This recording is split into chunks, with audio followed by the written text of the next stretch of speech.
Hello everyone. इस video में हम दो टॉपिक्स के बारे में पढ़ेंगे। पहला लीनियर मैग्निफिकेशन ऑफ लेंस और दूसरा होगा टोटल इंटरनल रिफ्लेक्शन। तो पहला देखते हैं लीनियर मैग्निफिकेशन ऑफ लेंस। तो मैग्निफिकेशन क्या होता है? ये इमेज और ऑब्जेक्ट की साइज का रेशियो होता है। It is the ratio of size of image to size of object. It is the ratio of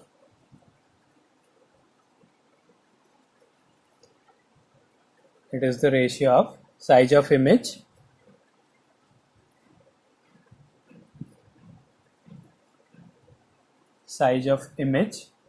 to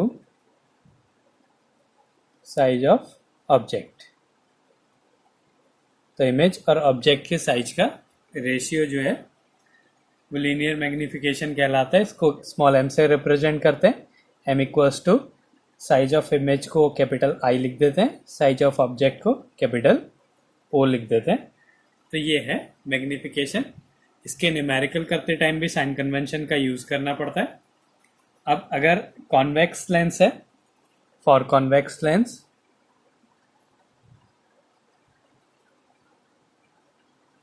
अगर लेंस कॉन्वेक्स है तो जो मैग्निफिकेशन आएगा वो, अब कॉन्वेक्स लेंस में रियल इमेज भी बनती है और वर्चुअल इमेज भी बनती है। तो अगर m की वैल्यू जो मैग्निफिकेशन है वो नेगेटिव आ रहा है, इसका मतलब जो इमेज होगी वो कैसी होगी?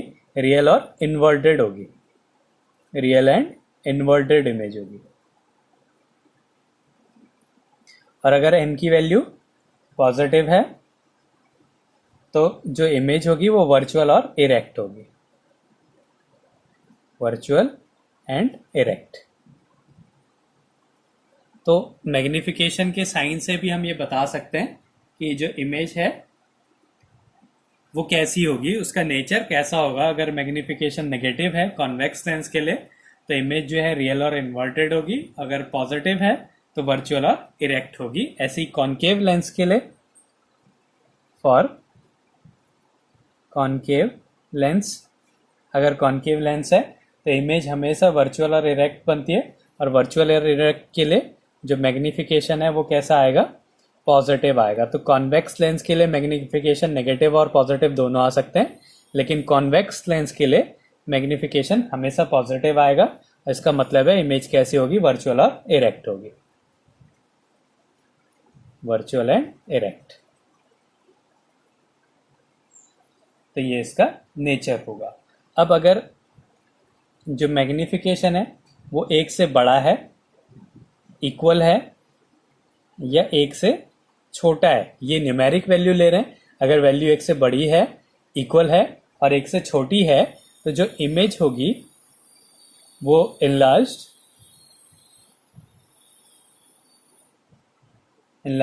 Same size and smaller than object, smaller होगी रिस्पेक्टिवली। तो ये इसका नेचर है। अगर m की वैल्यू एक से बड़ी है तो जो इमेज होगी वो ऑब्जेक्ट की साइज से बड़ी होगी। अगर मैग्निफिकेशन एक के इक्वल है तो सेम साइज आएगा। अगर एक से छोटी है तो स्मॉल आएगा। और पॉजिटिव नेगेटिव साइन के लिए ये है। तो ये होता है मैग्निफिकेशन। ये बताता है कि जो नेचर होगा वो कैसा होगा किसी लेंस के लिए। अब इसके बाद अगला टॉपिक है, काफी इंपॉर्टेंट टॉपिक है, जो कि total internal reflection. Total internal reflection. अब टोटल इंटरनल रिफ्लेक्शन क्या होता है, इसकी कंडीशंस क्या होती हैं? तो पहले इसको डायग्राम से देखते हैं। माना ये एक इंटरफेस है जो कि दो मीडियम्स को सेपरेट कर रहा है। ये ऊपर वाला जो मीडियम है, ये जो नीचे है जो मीडियम, ये डेंसर मीडियम है और जो ऊपर है वो रेयरर मीडियम है। अब ये अगर हम इस सरफेस पे एक परपेंडिकुलर ड्रॉ करें तो ये नॉर्मल हो गया। अब जो इसकी कंडीशन होती है, ये इसकी पहली कंडीशन क्या होगी कि जो रे होगी वो हमेशा डेंसर मीडियम से रेयरर मीडियम में जानी चाहिए। तो क्या होगा, जैसे अगर हमने एक रे को भेजा, ऐसे गई, ये डेंसर मीडियम से रेयरर मीडियम में जा रही है, तो ये बैंड हो जाएगी अवे फ्रॉम द नॉर्मल, तो ये बैंड हो गई इस तरीके से, ये ऐसे चली गई। ये पहला था, पहली कंडीशन, इस एंगल पे अगर हमने उसको इंसिडेंट करा। अब हमने क्या करा, एंगल ऑफ इंसिडेंस को थोड़ा और बढ़ाया, तो ये सेकंड केस लिया, तो ये और ज़्यादा बैंड हो जाएगी, ये और बैंड हो गई, ये सेकंड केस हो गया। फिर हमने एंगल ऑफ इंसिडेंट को बढ़ाया, अब हमने और एंगल ऑफ इंसिडेंट को बढ़ाया, तो क्या होता है, ये जो रे होगी ये ऐसे चली जाती है, ये थर्ड केस हो गया। तो ऐसा एंगल ऑफ इंसिडेंट जिसके लिए एंगल ऑफ रिफ्रैक्शन 90 डिग्री हो जाए, इस एंगल ऑफ इंसिडेंस को बोलते हैं क्रिटिकल एंगल। ये है हमारा क्रिटिकल एंगल, इसको बोलेंगे क्रिटिकल एंगल। तो क्रिटिकल एंगल वो एंगल ऑफ इंसिडेंट है जिसके लिए एंगल ऑफ रिफ्रैक्शन क्या हो जाए, 90 डिग्री हो जाए। अगर जो रे होती है उसका जो एंगल ऑफ इंसिडेंस है वो क्रिटिकल एंगल से बड़ा हो जाए, अब अगर हम इसको और ज़्यादा बड़े एंगल पे इंसिडेंट करते हैं तो ये क्या होता है, अपने ही मीडियम में वापस आ जाती है और रिफ्लेक्शन के लॉ को फॉलो करती है। मतलब जिस एंगल पे इंसिडेंट हो रही है उसी एंगल पे रिफ्लेक्ट होगी। ये फोर्थ केस है। तो इस कंडीशन को बोलते हैं टोटल इंटरनल रिफ्लेक्शन। तो क्या होता है, अगर कोई ray of light denser medium से रेयरर मीडियम में जाए और उसका angle of incidence critical angle से बड़ा हो, तो जो लाइट होती है वो अपने ही मीडियम में वापस चली जाती है। इस फिनोमेना को बोलते हैं टोटल इंटरनल रिफ्लेक्शन। अब इसकी कंडीशन क्या होती है, कंडीशंस। तो इसमें जो पहली कंडीशन है, ये क्या होता है, एक सेट ऑफ ट्रांसपेरेंट मीडियम का एक सेट चाहिए होना चाहिए, a set of transparent medium.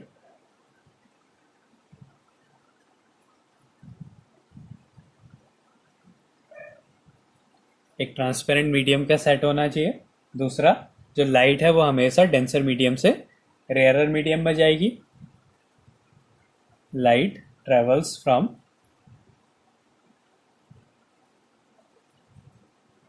denser to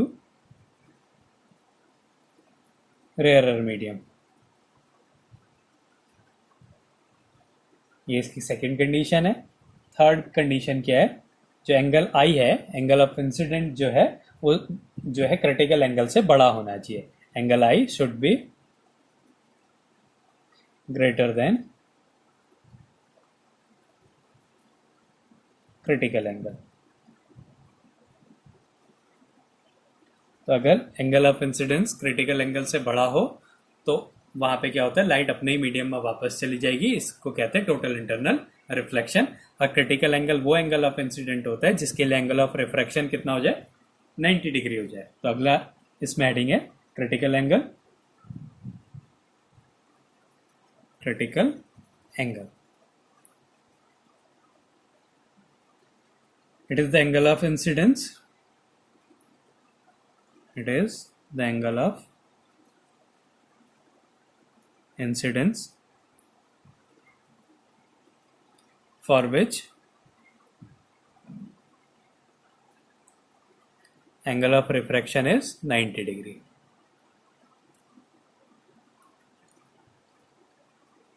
angle of refraction is 90 degree. तो ऐसा एंगल ऑफ इंसिडेंस जिसके लिए एंगल ऑफ रिफ्रैक्शन 90 डिग्री हो, उस एंगल को बोलेंगे क्रिटिकल एंगल। अब अगर हम स्नेल्स लॉ देखें तो होता है sine I upon sine R equals to n1 upon n2। अगर ये सेकेंड मीडियम है और ये फर्स्ट मीडियम है तो ये क्या हो जाएगा, n1 अपॉन n2। जो बैंड करता है उसको ऊपर लिखते हैं, तो ये हो गया n1 अपॉन n2। अब जो एंगल ऑफ इंसिडेंस है वो क्रिटिकल एंगल अगर हम मान लें तो साइन c अपॉन, इसके लिए एंगल ऑफ रिफ्रैक्शन क्या होगा, 90 degree. Sine 90 equals to n1 upon n2। तो यहाँ से क्रिटिकल एंगल की वैल्यू क्या हो जाएगी, sine c equals to n1 upon n2। तो ये क्रिटिकल एंगल का फॉर्मूला है। तो इसको बोलते हैं टोटल इंटरनल रिफ्लेक्शन। इसकी काफ़ी एप्लीकेशंस होती हैं। जो डायमंड का जो साइन करता है वो टोटल इंटरनल रिफ्लेक्शन से करता है। ऑप्टिकल फाइबर्स में टोटल इंटरनल रिफ्लेक्शन होता है। ऑप्टिकल केबल जो होती है उसमें टोटल इंटरनल रिफ्लेक्शन से ही जो सिग्नल है वो ट्रांसमिट होता है। ऐसे ही काफ़ी यूज़ होता है टोटल इंटरनल रिफ्लेक्शन का। तो ये दो टॉपिक्स थे, लीनियर मैग्निफिकेशन और टोटल इंटरनल रिफ्लेक्शन।